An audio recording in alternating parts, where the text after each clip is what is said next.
एक बार प्रेम से बोली सच्चे दरबार की जय।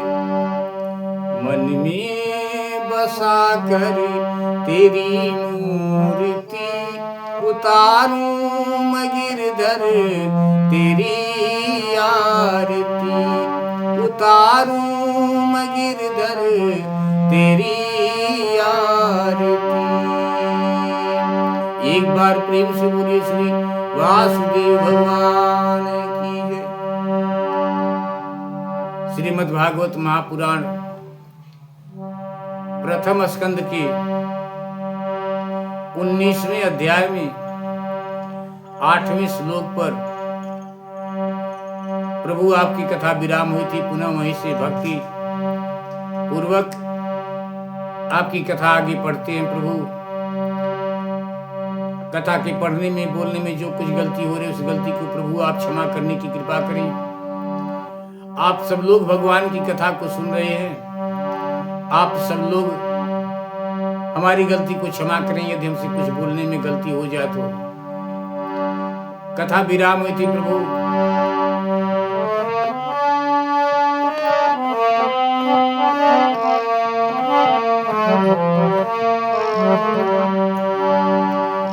प्रायेण तीर्थाभिगमापदेश स्वयं हि तीर्थानि पुनन्ति सन्तः। यहीं पर आपकी कथा विराम हुई थी। राजा परीक्षित अन्न जल का त्याग करके गंगा जी के तट पर आमरण अनशन निश्चय करके उन्होंने समस्त आसक्तियों का परित्याग कर दिया और वे मुनियों का व्रत स्वीकार करके अनन्य भाव से भगवान श्री कृष्ण के चरण कमलों का ध्यान करने लगे। राजा परीक्षित उस समय त्रिलोकी को पवित्र करने वाले बड़े बड़े महामुनि बड़े बड़े महानुभाव ऋषि मुनि अपने शिष्यों के साथ राजा परीक्षित के पास आ रहे हैं, पधारे।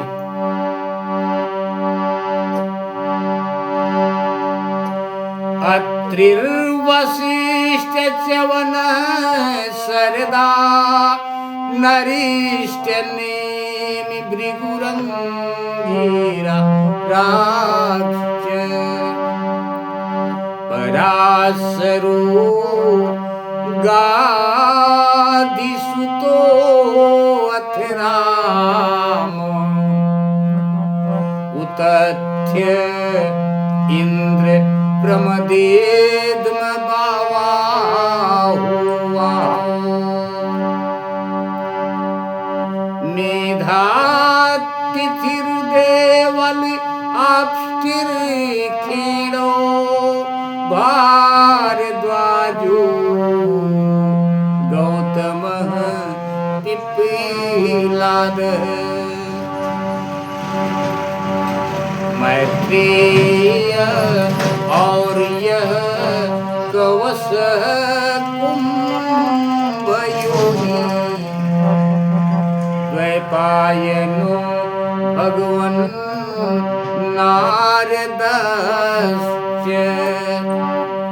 राजा परीक्षित के पास एक से एक महामुनि महाराज लोग आ रहे हैं और साथ में बाबा नारद जी भी आए हैं। अन्ये च देवर्षि ब्रह्मर्षि वर्या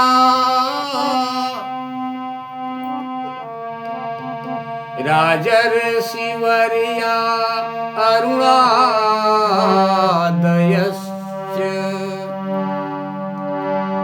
अन्ये च देवर्षि ब्रह्मर्षि वर्या राजर्षि वर्या अरुणादयश्च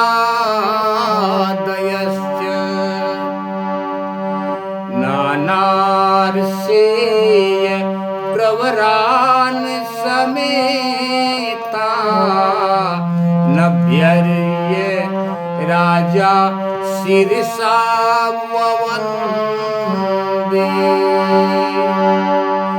अपनी कुटिया पर इतने साधु संत महात्मा लोगों को आया हुआ देखकर राजा परीक्षित इस प्रकार विभिन्न गोत्रों के मुख्य मुख्य ऋषियों को एकत्र देखकर, वहां पर कितने ऋषि महाराज लोग आए हैं, वहां पर बाबा अत्रि, वशिष्ठ, च्यवन, सरद्वान, अरिष्ट, नेम, भृगु, अंगिरा, पराशर, विश्वामित्र, बाबा परशुराम, बाबा उतथ्य, बाबा भारद्वाज, इंद्र प्रमथ, इद्मवाह, मेधातिथि, देवल, आष्टिरखेड़, बाबा भारद्वाज, गौतम, पिपलाद, मैत्रेय और ये कवश, अगस्त्य, व्यास, भगवान व्यास, नारद तथा इनके अतिरिक्त और भी कई श्रेष्ठ देवर्षि, ब्रह्मर्षि तथा अरुणादि राजर्षि वर्यों का शुभागमन हुआ। इस प्रकार विभिन्न गोत्रों के मुख्य मुख्य ऋषियों को एकत्र देखकर राजा ने सबका यथा योग्य सत्कार किया। राजा ने सबका और उनके चरणों में अपना सिर रखकर वंदना करने लगे। राजा परीक्षित साधु संत महात्मा लोगों के चरणों में अपना सिर रखकर वंदना करते हैं। जब सब लोग आराम से अपने अपने आसनों पर बैठ गए, बाबा लोग सुखोपविष्टे स्वथते भूयः कृत प्रणाम स्वचिकीर्षितं यत् विज्ञापया मास विविक्तचेता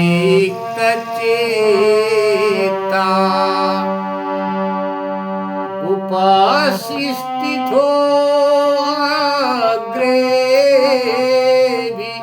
गृहीत पाणी।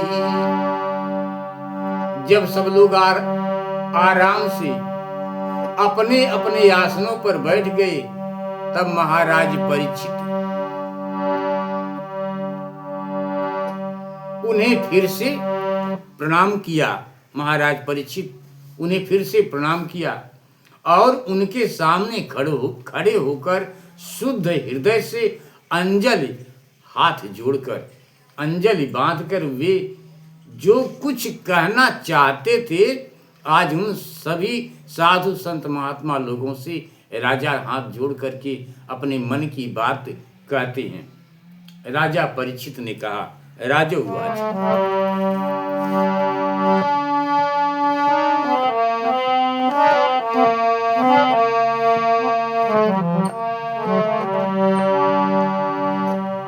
अहो वयं धन्यतमा नृपाणाम्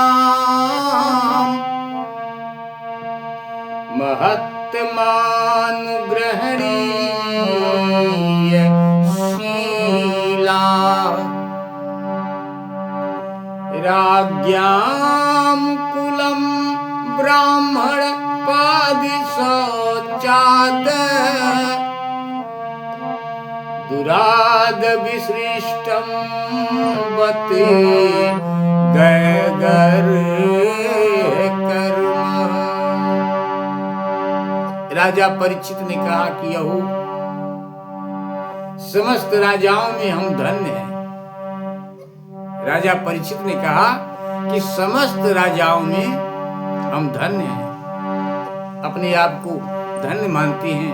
राजा परीक्षित धन्य हैं, धन्यतम हैं, क्योंकि अपने शील स्वभाव के कारण हम आप महानुभावों की कृपा पात्र बन गए हैं। राजवंश में राज्ञाम कुलम ब्राह्मण पाद शौचाद दूराद विसृष्टम बलम गर्यो कर्म। राजा हाथ जोड़े हुए कहते हैं कि हम आप महापुरुषों के कृपा पात्र बन गए हैं। राजवंश के लोग प्रायः निंदित कर्म करने के कारण ब्राह्मणों के चरण धोवन से दूर पड़ जाते हैं।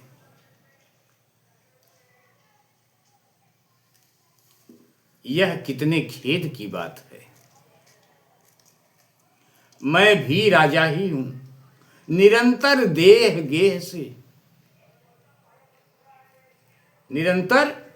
गेह में आसक्त रहने के कारण मैं भी पाप रूप ही हो गया हूं। इसी से स्वयं भगवान श्री कृष्ण ने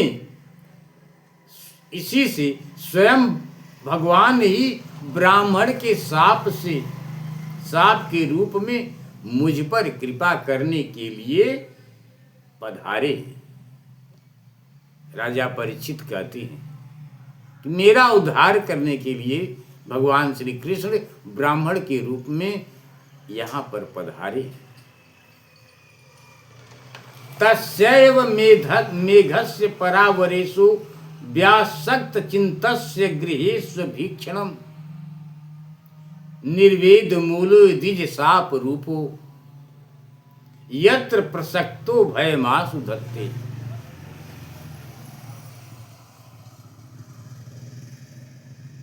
मैं भी राजा ही हूं, निरंतर देह गे में आसक्त रहने के कारण मैं भी पाप रूप ही हो गया हूं।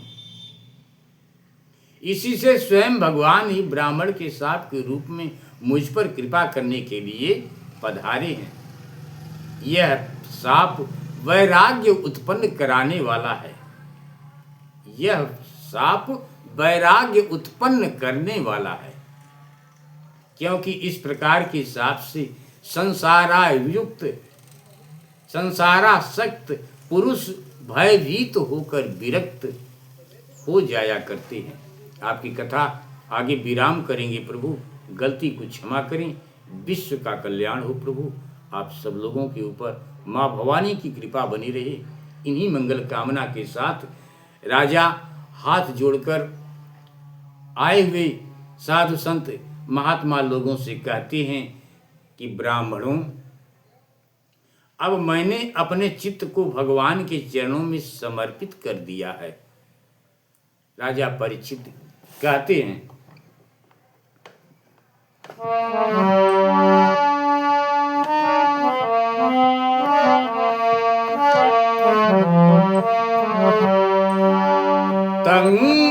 तंगमोपयातं प्रत्यन्तु विप्रा गंगा च देवी घृतचित्तमीसे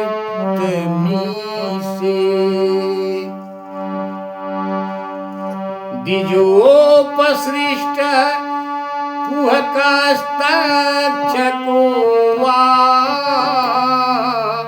दशत्वलं गायते विष्णुगाथा।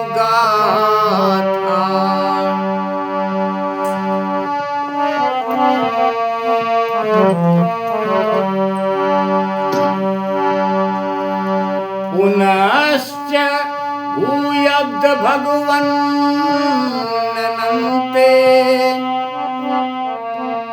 रति प्रसंगस्य तदा श्रयेत।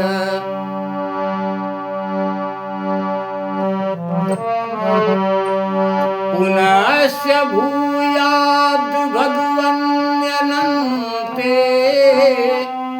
रति प्रसंगस्य तदा श्रयेषु महस्तु यामुपयामि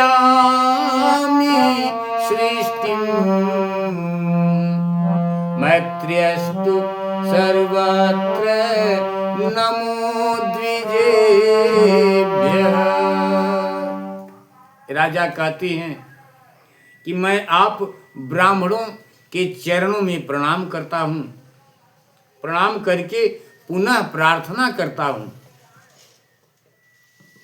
कि मुझे कर्मवश चाहे जिस योनि में जन्म लेना पड़े।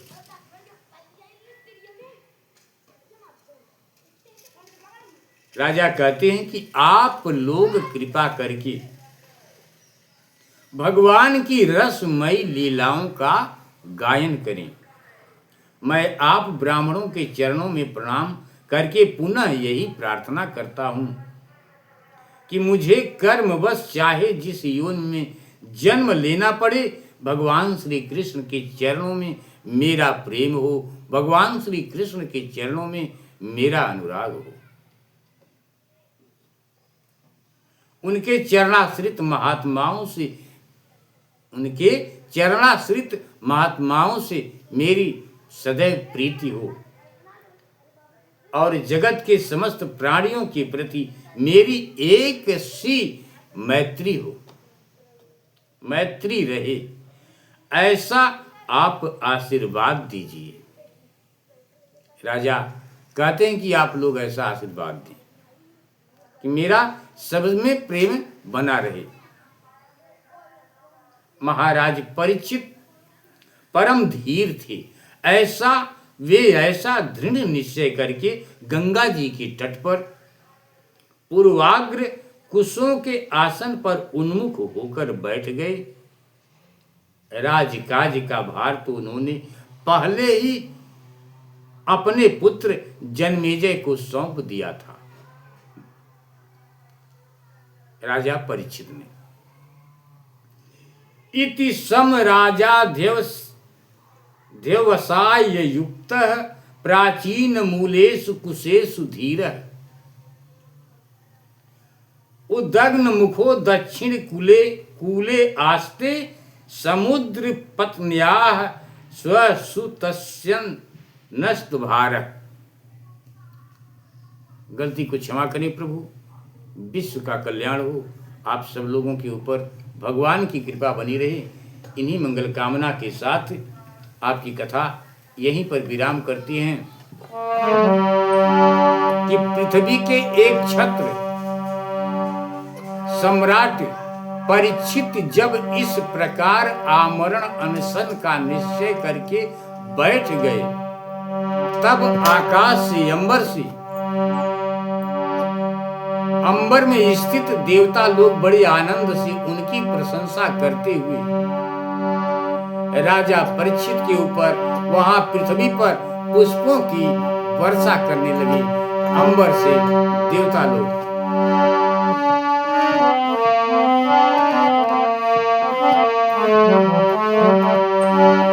एवं च तस्मिन्नर देव देवे प्रायोपविष्टे दिवि देव संगा प्रशस्य भूमो व्यकिरण प्रसूनैर अर्मुदा दुन्दुभयस्य नेदु। एक बार प्रेम से बोलिए श्री वासुदेव भगवान की जय। गलती को आप लोग क्षमा करने की कृपा करें। कथा को यहीं पर विराम करते हैं।